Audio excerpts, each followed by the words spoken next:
Rabbi Akiva, qu'est-ce qu'il a? Il est arrivé au moment de la Malchoute, qui sont venus et qu'ils ont exécuté les dix sacrifiés, les dix martyrs, d'accord? Et bien Chazal nous dit qu'est-ce qu'il a fait à ce moment-là, la Gemara dans Brachot. Elle dit au moment où ils l'ont pris, c'était le moment de Kriyat Shema, ils l'ont pris pour le tuer, ils étaient en train de dépecer sa peau, et quand ils sont arrivés à l'endroit des Tfilin, il a crié Shema Israël, Hashem Elokeinu, Hashem Echad, et il est mort à ce moment-là, il a Yatsa Nishmato Be'echad, à ce moment-là il a rendu son âme dans la pureté. Chazal nous dit, qu'est-ce qui s'est passé? Et ses élèves disent quoi? Ah, Adkan, quoi, c'est ça la Torah? Quoi, on doit être sacrifié? On te met une claque, tu dois donner l'autre juif, c'est comme les chrétiens. On doit vivre comme ça, quoi. On doit dire, moi je vis pour Dieu, je meurs pour Dieu. Mais c'est une Torah de vie. Tu dois d'abord te sentir bien, ta peau pour faire servir à Kadosh Baruch Hu. Tu vas dire, non, je me sacrifie, je me fais écraser toute ma vie. Mais non, c'est pas, plus tu te fais écraser, plus tu te sens moins bien avec toi, plus tu peux servir à Kadosh Baruch Hu. Il faut être équilibré dans une avodat Hashem. Quoi, on demande un extrémiste. Depuis quand la Torah vient encourager un tel comportement? On n'est pas des musulmans. Chazal, tu dis, tu sais, en réalité, Rabbi Akiva, il leur dit, Kol Yamai, tous les jours, ils disaient 3 fois dans Kriyat Shema, Bechol Levavecha, Ufrol Nafshecha, Ufrol Meodecha, tu dois servir à Kadosh Baruch Hu, Afilou Leotal Nafshecha, même s'il ôte ton âme, même si tu dois mourir pour Hachem, tu dois être prêt à te servir. Tu dis à quoi? Toute ma vie, j'attendais ça.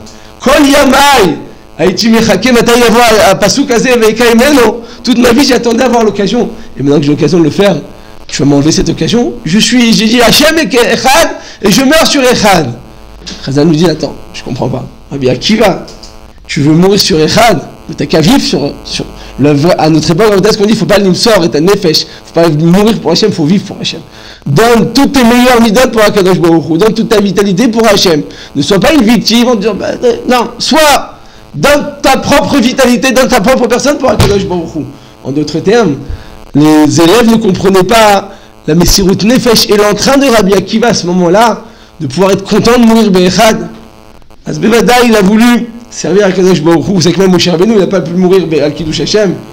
Il n'a pas eu ce mérite pour pouvoir mourir Kiddush Hashem. Le Zohar, il explique. Il faut avoir une neshama très très élevée. Mais Rabbi Yosef Karo, comme ça il écrit le Maguid, il parlait tous les jours avec un ange, tous les jours il lui faisait un compte rendu de la journée. Aujourd'hui, tu as beaucoup mangé, tu as eu trop d'appétit, aujourd'hui tu as trop dormi, aujourd'hui tu as pas assez étudié, tu marchais dans la rue, tu pensais au Mishneh, tout d'un coup tu as regardé à gauche, toutes les malachim qui t'entouraient se sont tous envolés.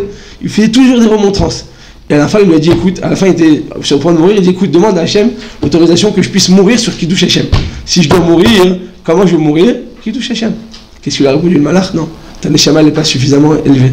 On parle de Rabbi Yosef Karo, qui parlait avec des malachim, qui était mechoutan avec Rabbi Yitzhak Louria, qui avait dit, on parle de Gdolé Israël. Non, Gdolé Olam, pas Gdolé Israël, on parle de... Il ne peut pas mourir à Kiddush Hashem, Besséder.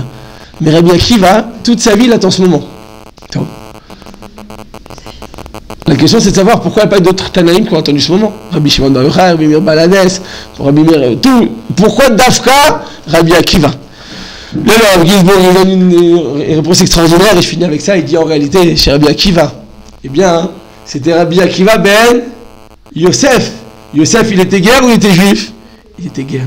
Yosef, il était converti. Et donc, un converti ne reçoit pas dans son ADN, dans ses gènes, il ne reçoit pas le Messirut Nefesh.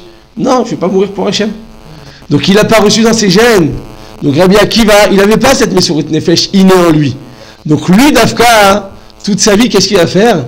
Il va attendre, il va espérer qu'il va pouvoir accomplir ce passage. Dafka Rabbi Akiva, pourquoi? Parce que Rabbi Akiva, au Ben Guérim, lui-même, c'est le fils d'un converti. Donc, comme Rabbi Akiva n'a pas en lui ce potentiel, alors il va le désirer à toute sa vie, pouvoir y arriver. Mais chez les autres, Tanaïm Agnoshim, c'était tous des juifs, fils de juifs. Et si t'es fils de juifs, qu'est-ce qui se passe?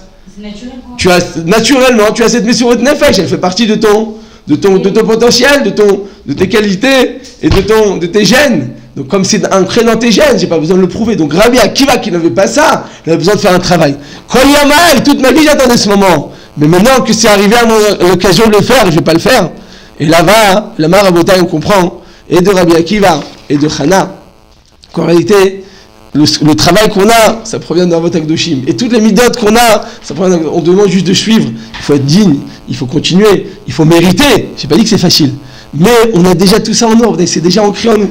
C'est comme la Torah. quand on est, que il nous fait oublier toute la Torah. Et il nous met un coup à cet endroit-là pour nous faire oublier. Mais pourquoi il te l'apprend alors c'est pour te faire oublier? Pour dire que potentiellement tu l'as déjà en toi. Quand une chose elle est déjà potentiellement en nous, à Vodaï, eh bien les Mechayev et tout à nous, ça nous donne plus de force et plus de courage pour qu'on puisse bénir Hachem. La voix de Kadosh Baruch Hu mitoch Ahava, Torah Mesirut Nefesh.